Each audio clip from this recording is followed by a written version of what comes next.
Sir, किसानों के आंदोलन को किस तरह से देखते हैं? 19 तारीख को फिर एक बार बातचीत हो रही है और अभी तक जो है वो समाधान जो सुप्रीम कोर्ट ने रोक लगाई उसके बावजूद किसान जो है वो वापस लेने की मांग कर। केंद्र सरकार आज भी प्रोएक्टिव है। कल भी बैठक हुई है, दोबारा एक बैठक रखी है। स्टे के बावजूद भी किसानों से चर्चा करी जा रही है, विषय पर बात करी जा रही है। सुप्रीम कोर्ट ने भी एक कमेटी बनाई। मैं तो स्वयं आज अखबार में देख रहा था कि एक सदस्य ने उस कमेटी से अपने आप को रिक्यूज किया है। अगर सुप्रीम कोर्ट उस कमेटी को दोबारा बना देती है और वो भी किसान संगठनों से चर्चा करकर कोई निष्कर्ष निकालते हैं तो मैं ये मानता हूँ कि स्टैंड अप जल्दी निपट सकता है। हमें पूरी आशा है कि इसका निपटारा जल्दी होगा, मगर जिस तरीके से ये प्रोलॉन्ग हुआ है, जो डिमांड है, मुझे लगता है बिना चर्चा के इसका निष्कर्ष निकालना। सर, नेता विपक्ष भूपेंद्र सिंह हुड्डा कह रहे हैं कि अब हरियाणा की सरकार है विश्वास जो है वो में आ चुकी है और अगर विधानसभा का सेशन होता है तो सरकार जो है वो गिर सकती है। भूपेंद्र सिंह हुड्डा को हरियाणा सरकार की चिंता नहीं करनी चाहिए। हरियाणा सरकार जैसे ही केंद्र का बजट आएगा उसके तुरंत बाद प्रदेश का बजट सेशन भी रखे, कोई एक दिन का नहीं होता। अगर भूपेंद्र सिंह हुड्डा अपने आप को इतने दमदार मानते हैं उस दिन आकर अविश्वास सदन के अंदर ही मांग कर। विधानसभा के एक सदस्य वैसिम चौटाला उन्होंने एक वर्ड यूज करके चिट्ठी लिखी है, उसको आपने कहा कि विशेषाधिकार का प्रस्ताव। मैंने कहा आप लोगों ने छापा है तो वो खबर गलत छपी है अखबारों में, जिन्होंने छापी है आपके नाम से गलत। मैं तो सीरियस पॉलिटिशियंस के खिलाफ तो टिप्पणी कर सकता हूँ, नॉन सीरियस के खिलाफ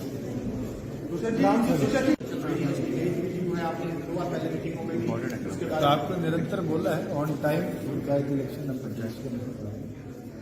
और उसकी ड्यू डेट मेरे ख्याल से तो आखिरी सप्ताह फरवरी के प्रदेश की तरफ से स्टेट इलेक्शन कमीशन को भी लिख के दे दिया गया है और जल्द जो नई पंचायतें हैं उसकी नोटिफिकेशन भी हम जारी करेंगे। रणनीति पर चर्चा हुई सर, कोई फैसला लिया गया? सेकेंड फ्लड कंट्रोल बोर्ड की बैठक जिसके अंदर लगभग 245 करोड़ रुपया इरिगेशन विभाग और 50 करोड़ रुपया पब्लिक हेल्थ विभाग को बोर्ड ने मंजूर किया है। आने वाले हमारे मॉनसून सीजन से पहले टेम्परेरी सोल्यूशन परमानेंट सोल्यूशन के तहत हमारे शहरी क्षेत्र के अंदर नई पाइपलाइन ले डाउन कर प्रॉपर व्यवस्था शहरों में बनाई गई। खास तौर पर 12 ऐसे जिले हैं जिनके अंदर पानी घुटता था, हजारों एकड़ फसलें बर्बाद होती हैं। वहां पर भी परमानेंट सीमेंटेड पाइपलाइन्स, पंप सेट्स और साथ ही साथ उनके टेम्परेरी इलेक्ट्रिसिटी कनेक्शन हम उपलब्ध टाइमली करवाएंगे। साथ में तमाम डिप्टी कमिश्नर्स के हाथ में एक फंड हम पहले ही जैसे कोविड में हमने अलॉट किया था, हम अलॉट करेंगे जिससे जहां भी पानी खड़ा होता है वहां जल्दी से जल्दी डीजल पंप सेट लगाकर किसान के खेत के अंदर पानी का ठहराव हटाया जाए। खासतौर पर एक स्कीम करनाल के अंदर बनाई गई जिसके अंदर 2 ग्राम पंचायतों की जमीनों को लैंड बैंक के तौर पर यूज किया गया, जहां इस तरह का पानी नॉन रेनी सीजन में एग्रीकल्चर के लिए स्टोर किया जाएगा जिससे ग्राउंड लेवल रिचार्ज हो और रेनी सीजन के अंदर उसको आगे इंद्री की जो हमारी ट्रेन है उसके साथ जोड़ दिया यमुना के अंदर डाला गया। साथ में भिवानी, झज्जर, सोनीपत 3 जिलों के अंदर स्पेशलाइज्ड जहाँ पानी की गहराई ज़्यादा है वहाँ पर पाइपलाइन के साथ साथ वाटर रिचार्ज के भी सिस्टम प्लान किए जाएंगे जिससे ग्राउंड वाटर भी उस एरिया का रिचार्ज हो और जिस एरिया में पानी ऊंचा है वहाँ पर सीमेंट पाइप के माध्यम से पानी ड्रेन्स के अंदर डालना जल्द से जल्द वहाँ डी वाटर करेंगे। और पहली बार हरियाणा प्रदेश के अंदर इरिगेशन के जो हम खाड़े बनवाते हैं, माइक्रो इरिगेशन प्रोजेक्ट्स लेते हैं, वाटर टैंक लेते हैं, आज उसको पूरी तौर पर डिजिटलाइज किया गया है और जो पहले हमारा काडा होता था उसको आज रीनेम करके micro irrigation command area development authority के तौर पर, नीकाडा के तौर पर ऑफिशियल पोर्टल के तौर पर लॉन्च किया गया है। अब दफ्तरों के चक्कर काटने की किसान को जरूरत नहीं पड़ेगी। जिसको भी अगर अपने खाड़े रिपेयर करवाने हैं, जिसको माइक्रो इरिगेशन प्रोजेक्ट्स अपने खेत के लिए लेने हैं, वो ऑनलाइन अप्लाई भी कर सकते हैं और उस सुविधा का लाभ उठा सकते हैं। फ्लड कंट्रोल के लिए जैसे ड्रेनेज की सफाई वगैरह का हर साल कार्यक्रम होता है, क्या इस बार योजना रहेगी? क्योंकि हमेशा जनवरी में मीटिंग होती है, लेकिन जब ऐसी स्थिति आती है तो यमुना वगैरह हमने देखा ऑलरेडी डिप्टी कमिश्नर्स को और दिशा निर्देश भी दे दिए गए हैं और साथ में आज इस मीटिंग के अंदर पब्लिक हेल्थ डिपार्टमेंट की जिम्मेवारी लगाई गई कि जो हमारे डीएमसीज हैं उनके और डिप्टी कमिश्नर के साथ उनके एससीज इन टच आए और अगर शहरों में कहीं भी इस तरह का ड्रेनेज के अंदर दिक्कत है, लो लाइन एरिया है, उसको भी एडिशनली बोर्ड की जो अगली बैठक होगी अप्रैल के अंदर उसके अंदर लेकर आए तो उसके लिए एडिशनल फंड का प्लान दिया। पिछले साल जो प्रेडिक्शन थी उससे कम बारिश हुई और हमारे प्रदेश के अंदर फ्लड वाली स्थिति कहीं नहीं आई। वाटर लॉगिंग थी, उसको टाइमली निपटाया गया। डिपार्टमेंट जो मेट्रोलॉजी का है उनके भी अधिकारी आए थे, उन द्वारा यही बताया गया है कि इस बार नॉर्मल रेनफॉल संभावित है, मगर जो वेदर्स है, जो एक्सट्रीम समर आती है, इस बार उसके चांसेस कम है, तो उसके ऊपर भी डिपार्टमेंट अपनी तैयारी करें। सर, महत्वपूर्ण दिन है, कोरोना वैक्सीन की शुरुआत देश में हो चुकी है। हरियाणा सरकार की तरफ से ऑफिशियली अभी कुछ कहा नहीं गया है कि जिस तरह से पंजाब ने ऐलान कर दिया है कि सबके लिए फ्री होगी। केंद्र सरकार ने फ्रंटलाइन वर्कर्स जो पूरे देश के अंदर है उनके लिए आज देश भर में कोविड वैक्सीन का इस्तेमाल और फ्री टीकाकरण उनका शुरू करवाया है। मैं बधाई देता हूं प्रधानमंत्री को, केंद्र सरकार को कि दुनिया के अंदर सबसे बड़े लेवल पर अगर इस महामारी से लड़ाई लड़ने के लिए वैक्सीनेशन नहीं शुरू हुई है तो हमारे देश के अंदर जहां प्रदेश के अंदर बात है, अभी तो सेंट्रल गवर्नमेंट स्वयं 3 चरणों के अंदर वैक्सीनेशन के ऊपर निर्णय ले रही है। पहला चरण फ्रंटलाइन वर्कर्स का है, फिर सीनियर सिटीजन्स का है।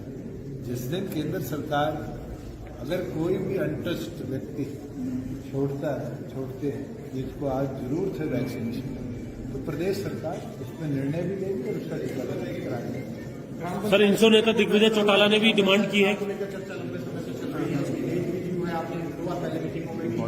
तो आपको निरंतर बोला है ऑन टाइम पंचायत इलेक्शन अब प्रदेश के अंदर कराएंगे और उसकी ड्यू डेट मेरे ख्याल से तो आखिरी सप्ताह फरवरी के प्रदेश की तरफ से स्टेट इलेक्शन कमीशन को भी लिख के दे दिया गया है और जल्द जो नई पंचायतें हैं उसकी नोटिफिकेशन भी हम जारी करेंगे। सर, किसानों के आंदोलन को किस तरह से देखते हैं? 19 तारीख को फिर एक बार बातचीत हो रही है और अभी तक जो है वो समाधान जो सुप्रीम कोर्ट ने रोक लगाई उसके बावजूद किसान जो है वो वापस लेने की मांग कर। केंद्र सरकार आज भी प्रोएक्टिव है। कल भी बैठक हुई है, दोबारा एक बैठक रखी है।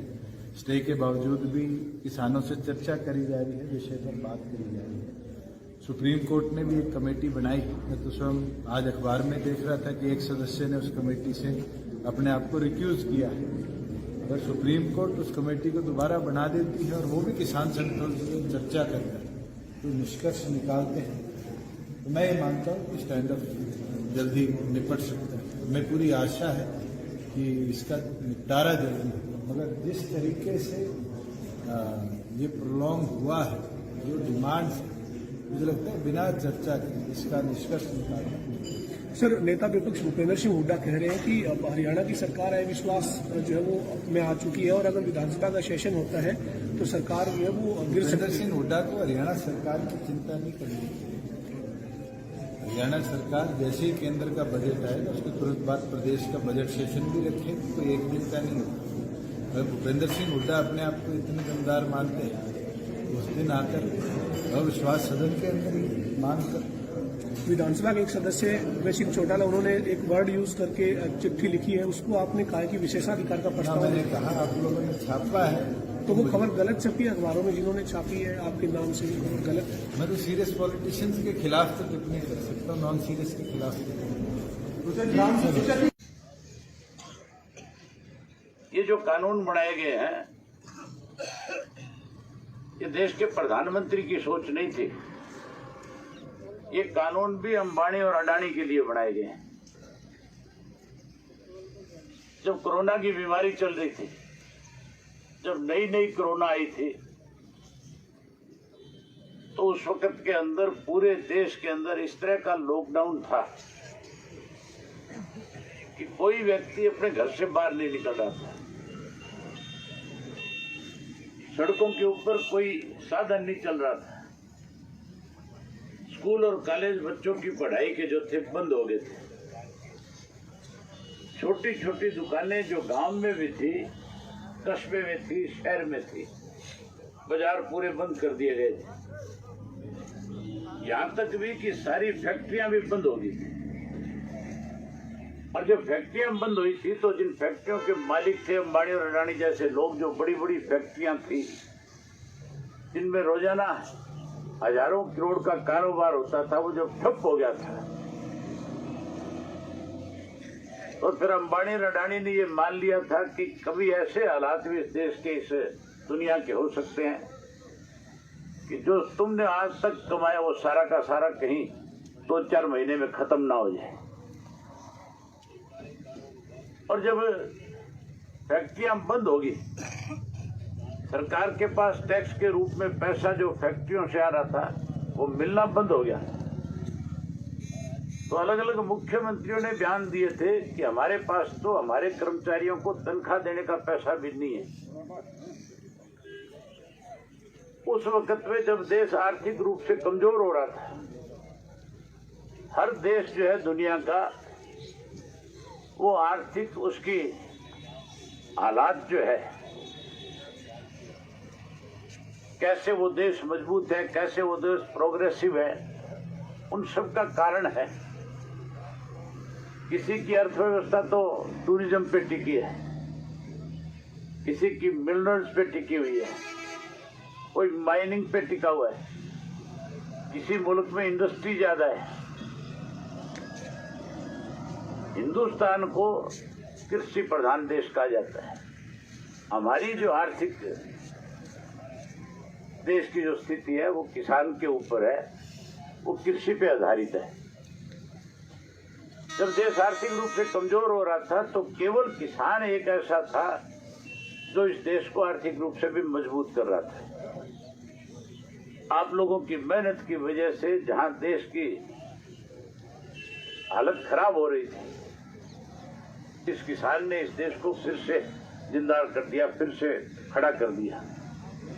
अंबानी और अडानी ने उसी दिन बैठ करके ये फैसला ले लिया था कि सारी फैक्ट्रियां बंद हो सकती है, लेकिन ये खेती वाली फैक्ट्री जो है ये कभी बंद नहीं हो सकती, ये कभी भी इसमें आर्थिक रूप से कमजोर नहीं हो सकती।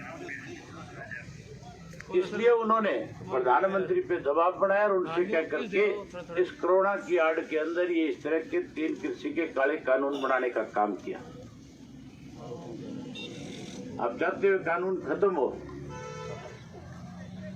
तो फिर ये मान के चलो, जब देश का प्रधानमंत्री कोई गलत निर्णय लेगा तो उसको उसका निर्णय वापस लेने पे मजबूर करने के लिए लोगों को इकट्ठा होकर के उसके खिलाफ आंदोलन चलाना पड़ेगा। और आज जो आंदोलन आपका 51वें दिन में जा पहुंचा है, आज शंभू के बॉर्डर के ऊपर, टीकरी के बॉर्डर के ऊपर, आज राजस्थान के बॉर्डर के ऊपर, आज गाजीपुर यूपी के बॉर्डर पे, आज आपके पलवल के बॉर्डर के ऊपर लाखों की संख्या में 5 साल से लेकर 85 वर्ष के बड़े बुजुर्ग आज आपकी लड़ाई को लड़ने का काम कर रहे हैं। ये लड़ाई और मजबूत हो, इसके लिए साथियों आपको भी 26 तारीख को बड़ी संख्या में आना चाहिए। चाहे यहाँ भी धरने पे रहो, वहीं 26 तारीख को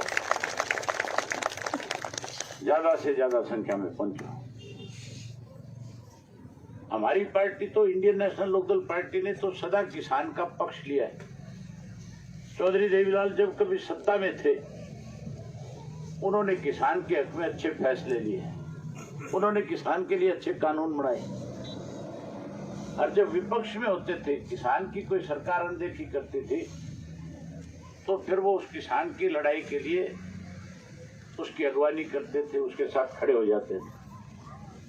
जब कभी भी किसी भी सरकार ने किसान का अपमान करने की कोशिश करी, उसको सबक सिखाने का काम चौधरी देवीलाल ने किया था। हमारा तो उस दिन ही फैसला हो गया था पार्टी का, जिस दिन ये दस्तावेज ये जो कानून बनाने के लिए जब ये पेपर पब्लिश किए थे, तो हमने जैसे इनको देखा, पढ़ा, प्रदेश कार्यकारिणी की मीटिंग बुला करके जहां इस प्रस्ताव को कंडम किया, वही एक प्रस्ताव केंद्र की सरकार को भेजा था कि तीनों काले कानून वापस लिए जाने चाहिए। उसके बाद जिले के हेडक्वार्टर के ऊपर पार्टी की तरफ से अलग अलग नेताओं की ड्यूटी लगा करके हमने फिर मेमोरेंडम दिए थे, ये काले कानून खत्म होने चाहिए। और जब से ये आंदोलन अपने हरियाणा प्रदेश में पंजाब के साथियों ने आकर के बॉर्डर पे बैठ करके शुरू किया, हमने हमारी पार्टी के जो बॉर्डर के साथ लगते हुए जिलों के कार्यकर्ता थे, उनकी ड्यूटियां लगाई कि बिना किसी बैनर और झंडे के पंजाब से, राजस्थान से, यूपी से, राजस्थान से, मध्य प्रदेश से आए हुए किसान की मदद करो, जहां उनकी मदद करो वहीं इस एजिटेशन को और मजबूत करो और ताकतवर बनाओ। इसके लिए भी अपनी तरफ से उनमें विश्वास पैदा करने का काम करो। अभी मेरे से पहले जिक्र कर रहे थे कि मैंने इस्तीफा सौंप दिया। मैंने इस्तीफा इसलिए दिया, मैं जब सरसा से लेकर के हजारों ट्रैक्टरों को वहां साथियों को टीकरी के बॉर्डर पे छोड़ने गया, तो मुझे बहुत से साथियों ने इस बात के लिए कहा कि चौधरी देवीलाल हमेशा बड़े से बड़े पद को त्याग करके किसान के साथ खड़े हो जाते हैं, आपको इसके लिए पहल करनी चाहिए। मैंने कहा निश्चित रहो, मेरे लिए विधायक का पद कोई अहमियत नहीं रखता है। हमने तो पता नहीं कितने विधायक बनाए और कितने विधायक बनने के बाद इस पार्टी को छोड़ करके दूसरी पार्टियों में चले गए। जहां तक विधायक के पद की बात, मैंने कहा कि कम से कम मेरे इस्तीफे देने के बाद उन लोगों के चेहरे नंगे हो जाएंगे जो लगातार ये कहते हैं कि हम किसान के साथ, हम सत्ता में रहते हुए किसान की मदद कर रहे हैं। लोग जब उनसे जाकर के कहेंगे कि अभय सिंह ने इस्तीफा दे दिया, तुम भी किसान के साथ हो तो इस्तीफा दो, तब उनके असली चेहरे और आपके सामने उजागर हो जाएंगे। ये मान के चलो, मैंने जिस दिन इस्तीफे की बात करी थी सरकार में, उसी दिन खलबली मच गई थी, उसी दिन सारी सरकार दिल्ली चली गई थी। 27 को जो मेरा इस्तीफा मंजूर हो जाएगा, उसके बाद आप ये मान करके चलो, बहुत सारे एमएलए जो किसान की बात करने वाले हैं उनको मजबूर होकर के इस्तीफे देने पड़ेंगे और ये खट्टर की सरकार जो है इसको सत्ता से बाहर होना पड़ेगा। जब इस तरह के निर्णय होंगे तो फिर देश के प्रधानमंत्री को भी सोचने पे मजबूर होना पड़ेगा। मुझे लगता है ऐसे हालात भी हो सकते हैं कि भारतीय जनता पार्टी के बहुत सारे मेंबर पार्लियामेंट, बहुत सारे विधायक जो ग्रामीण अंचल से चुन करके आते हैं, उनको भी इस्तीफा देने पे मजबूर होना पड़ सकता है। इसलिए साथियों, ये इस तरह आंदोलन और मजबूत हो और ऐसे लोग जो आपके वोट से चुन करके गए हैं वो मजबूर हो, इसके लिए इस आंदोलन में राजनीति से ऊपर उठ करके कैसे किसान की खेती को बचाया जा सके, कैसे किसान अपनी जमीन से बेदखल ना हो, उसके लिए ये कृषि के कानून वापस हो, इसके लिए लड़ने की जरूरत है। आज तो पगड़ी की लड़ाई है कि नहीं है? तो खास करके नौजवान साथियों से कहूंगा कि आप अपने अपने घर से ट्रैक्टर लेकर के, ट्रैक्टर में भी एक काम और करना, एक ट्रैक्टर के पीछे 2 टोचन कर लेना ताकि तेल भी कम बढ़े, खर्चा भी कम लगे, आदमी भी पूरे जाए, ट्रैक्टरों की गिनती भी ज्यादा होगी कि नहीं होगी? ये नए ट्रैक्टर वाले नहीं जाते 3-3 4-4 जोड़ के, उसी तरह जोड़ के ले आओ। यही बात करने आया था, आपने मेरी बात सुनी, आपका बहुत धन्यवाद।